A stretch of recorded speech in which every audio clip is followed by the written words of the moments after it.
મિત્રો આપનું સ્વાગત છે ફર્નિશિંગ ગુજ્જુ પર। જો તમને કમરનો દુખાવો હોય, તમે ઓવરવેટ પર્સન હોય એટલે કે તમારો વજન બહુ વધારે હોય અને તમે તમારા માટે સ્પ્રિંગનું ગાદલું લેવા માંગતા હોય તો મિત્રો આ વિડીયો તમારા માટે છે, કારણ કે આ વિડીયોની અંદર આપણે રિવ્યૂ કરવાના છીએ પેપ્સ કંપનીના એક ગાદલાનો જેનું નામ છે સ્પાઇન ગાર્ડ। જુઓ મિત્રો, અહીંયા આપણે ગાદલું રાખેલું છે। સૌથી પહેલા એનો લુક આપણે જોઈએ। આ પ્રકારનું આખું ગાદલું છે। આ પેપ્સ કંપનીનું ગાદલું છે અને આની અંદર ખાસ કરીને બોનલ સ્પ્રિંગ યુઝ કરેલી છે। હવે આની પહેલા આપણે ટેકનોલોજી જોઈને તો આનો પગવાળો જે હિસ્સો છે, પગનો જે ભાગ છે, ત્યાં તમને ફીલ છે ને મીડિયમ સોફ્ટ લાગશે। જો આ ટાઈપનું। હવે સેન્ટરમાં આપણે પુશ કરશીએ, વજન રાખીએ તો કડક ફીલ છે। જો એટલું બધું જમ્પિંગ કે પુશ નથી, સોફ્ટનેસ નથી આની અંદર।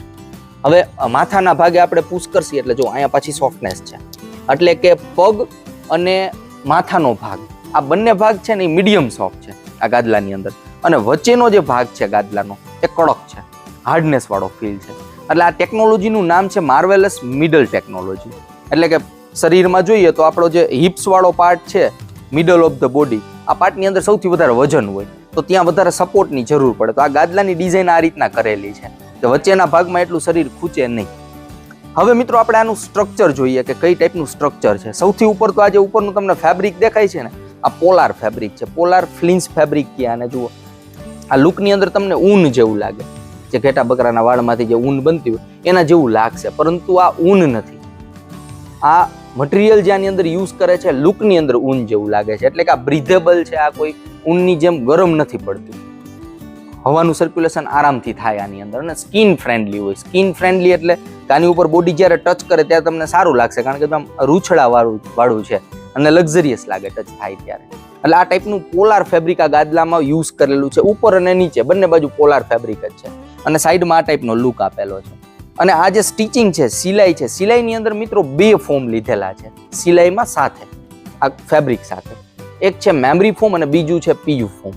આ હું તમને ફોર્મ બતાવું એ પહેલા તમે આનો લુક જુઓ। તમે આમાં ચેક્સ ઉપરના જે બનાવેલા છે આખા ચોરસ ખાના, એ લુકમાં ઘણા બધા એટ્રેક્ટિવ લાગશે। હવે મિત્રો જે મેમરી ફોર્મ છે કયા પ્રકારનું હોય, આપણે થોડુંક નાનું સેમ્પલ રાખેલું છે, આની ઉપર આપણે પુશ કરશી ને એટલે ધીરે ધીરે ઉપર આવે। જો આ રીતના આપણે રાખી દઈએ એટલે એનો ઓરિજિનલ શેપ લેતા વાર લાગે, થોડોક ટાઈમ લે।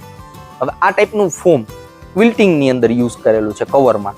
એનો ફાયદો શું થશે, જ્યારે તમે ગાદલા ઉપર સૂતા હોય ત્યારે શરીર છે એ ડાયરેક્ટ આની ઉપર જ ટચ થવાનું છે, તો બ્લડ સર્ક્યુલેશન સારી રીતના થશે અને તમને લક્ઝરિયસ ફીલ મળવાનો છે। તો સૌથી ઉપર મેમરી ફોર્મ અને પીયુ ફોર્મ આપેલું છે, એની નીચે મિત્રો બોન્ડેડ ફોર્મનું સ્ટ્રક્ચર છે। આ ગાદલાનું નાનું સેમ્પલ તો મારી પાસે નથી, પરંતુ બીજા ગાદલામાંથી હું તમને બતાવું કે બોન્ડેડ ફોર્મ હોય કેવું। જો આ બોન્ડેડ ફોર્મ છે, કડક ફોર્મ હોય છે, હાર્ડનેસ વાળું, તો આ ફોર્મ યુઝ કરેલું છે। બોન્ડેડ ફોર્મની નીચે મિત્રો ફેલ્ટ યુઝ કરેલો। હવે ફેલ્ટ કયા ટાઈપનો હોય તમને બીજા સેમ્પલમાં બતાવું। જો આ ટાઈપનો ફેલ્ટ હોય, કોટન ફેલ્ટ યુઝ કરેલો છે, હાર્ડનેસ વાળો હોય છે મિત્રો। ફેલ્ટની નીચે અહીંયા તમને હું એક બતાવું, આ ફોટોની અંદર આપણી પાસે એનું સેમ્પલ નથી, નાયલોન મેશ યુઝ કરેલું છે। આ ટાઈપનું જાળીવાળું મટીરિયલ હોય, જાળી જેવું, જો સેપરેટર નેટ પણ એને કહેવામાં આવે છે। આ ટાઈપનું મટીરિયલ, એની નીચે મિત્રો બોનલ સ્પ્રિંગ યુઝ કરેલી છે। હવે બોનલ સ્પ્રિંગ કેવી હોય, આ ફોટોની અંદર તમને દેખાશે કે એકબીજા હારે કનેક્ટેડ હોય બધી સ્પ્રિંગ, આની અંદર જેટલી સ્પ્રિંગ છે એકબીજા સાથે કનેક્ટેડ હોય છે, જેને કારણે ગાદલામાં તમને ફર્મનેસ મળે। બીજી પોકેટ સ્પ્રિંગ આવતી હોય ગાદલાની અંદર। પોકેટ સ્પ્રિંગમાં કેવું હોય, બધી સેપરેટ સ્પ્રિંગ હોય, જેવું કાંઈ આપણી પાસે એક સેમ્પલ છે કે આ બધી સ્પ્રિંગ જુઓ, બધી સેપરેટ છે, એકબીજા સાથે કનેક્ટેડ નથી છે। તો આ સેપરેટ સ્પ્રિંગ આની અંદર નથી, આની અંદર બોનલ સ્પ્રિંગ છે, એટલે ઓર્થોપેડિકલી રેકમેન્ડ કરી શકાય। જો પોકેટ સ્પ્રિંગ હોય ને તો એની અંદર સોફ્ટનેસ સામાન્ય રીતના બોનલની કમ્પેરિઝનમાં વધારે હોય, તો આની અંદર એટલી સોફ્ટનેસ નથી પોકેટ સ્પ્રિંગ જેટલી, તો આ બોનલ સ્પ્રિંગ આપેલ છે। અને બોનલ સ્પ્રિંગની નીચે મિત્રો પાછું જે ફેલ્ટ ઉપર હતું એ જ રીતના નીચે ફેલ્ટ આપેલું છે, પાછું બોન્ડેડ ફોર્મ છે, અને નીચે પાછું આ જ પોલાર ફેબ્રિક આપેલ છે, પરંતુ નીચેની બાજુ મેમરી ફોર્મ ક્વિલ્ટ નથી। તો આ ટાઈપનું આ ગાદલાનું સ્ટ્રક્ચર છે। હવે સ્ટ્રક્ચર જોતા તમને એમ લાગે કે આને ઊંધું પણ યુઝ કરી શકાય। સામાન્ય રીતના જોઈને તો આ ગાદલું ટોપ સાઈડ યુઝ કરવા માટેનું જ છે, પરંતુ વન્સ ઇન અ વાઇલ ક્યારેક એમ લાગે કે મારે મેમરી ફોર્મ વાળી સાઈડ યુઝ કરવી નથી, કડક યુઝ કરવી છે, તો તમે ગાદલાને ઊંધું કરી શકો ક્યારેક।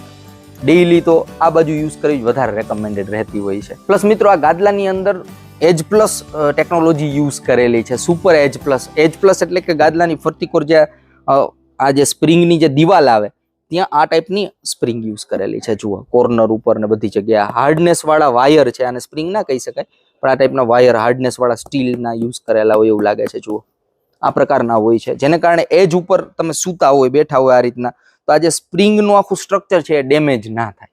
હવે મિત્રો આની ઉપર સૂઈને ચેક કરીએ ગાદલાનો ફીલ કેવો છે. મિત્રો જેમ તમને મેં શરૂઆતમાં કીધું, ગાદલામાં સેન્ટરમાં આપણે આ રીતના બેઠા હોય તો કડક ફીલ લાગે. સેમ પગની બાજુ આપણે બેસીએ તો મીડિયમ સોફ્ટ લાગે અને માથાની બાજુ મીડિયમ સોફ્ટ લાગે. તો ગાદલા ઉપર સૂતા હોય ને ત્યારે તમને પર્ટિક્યુલરલી ફીલ મળશે કે વચ્ચેનો જે પાર્ટ છે શરીરનો ત્યાં કડક ફીલ મળે છે, એટલે કે સપોર્ટ વધારે મળે છે. અને આ પાર્ટને વધારે સપોર્ટની રિક્વાયરમેન્ટ પણ પડતી હોય છે, કારણ કે વેઇટ વધારે હોય આ પાર્ટની અંદર. ફીલ જોઈને તો બેસ્ટ ફીલ છે મિત્રો આ ગાદલાનો. અને લુકની અંદર જેમ તમને લક્ઝરિયસ લાગે છે એ જ રીતના ફીલમાં પણ લક્ઝરિયસ છે, સાથે સાથે ફોર્મનેસ પણ છે. એટલું કડક નથી ગાદલું, એટલું પોચું નથી ગાદલું. તો બેસ્ટ ફીલ બનાવેલો છે મિત્રો પેપ્સ કંપની આ ગાદલાની અંદર. આની આપણે કિંમત જોઈ એ પહેલા હું તમને કહી દઉં કે કોના માટે રેકમેન્ડેડ રહેવાનું છે. પેરેન્ટ્સ રૂમ માટે રેકમેન્ડેડ છે. મોટી ઉંમરના વ્યક્તિ હોય એને તમે આ ગાદલું આપી શકશો.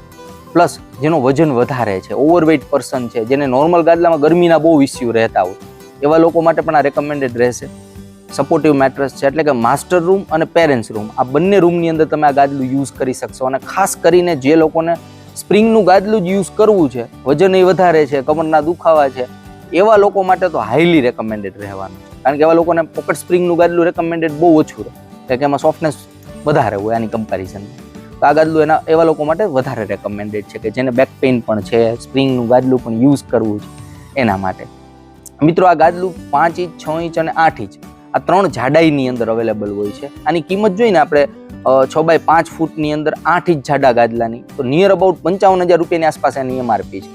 અને સેમ 6 ઇંચમાં જતા હોય તો 47,000 રૂપિયા જેવી એમઆરપી છે. અને આમાં ડિસ્કાઉન્ટ પણ મળતું હોય જ્યારે તમે ગાદલું પરચેસ કરવા જતા હોય ત્યારે. અને ખાસ તમને રેકમેન્ડ કરીશ કે જ્યારે તમે ગાદલું જોવા જતા હોય સ્ટોરની અંદર ત્યારે આની ઉપર સૂઈને તમે ચેક કરો તો તમને વધારે આનો ફીલ મળશે, કારણ કે આઈડિયા આવશે કે કઈ ટાઈપનો ફીલ છે. મિત્રો કંપની આ ગાદલાની અંદર 10 વર્ષની વોરંટી આપે છે સ્પાઇન ગાર્ડની અંદર. પ્લસ તમને કાંઈ પણ કન્ફ્યુઝન હોય, કાંઈ પણ ક્વેશ્ચન હોય તો મિત્રો વિડીયોના ઇન્ફોર્મેશનની અંદર મેં એક નંબર આપી દીધો છે, ત્યાં તમે ડાયરેક્ટલી વાત પણ કરી શકશો.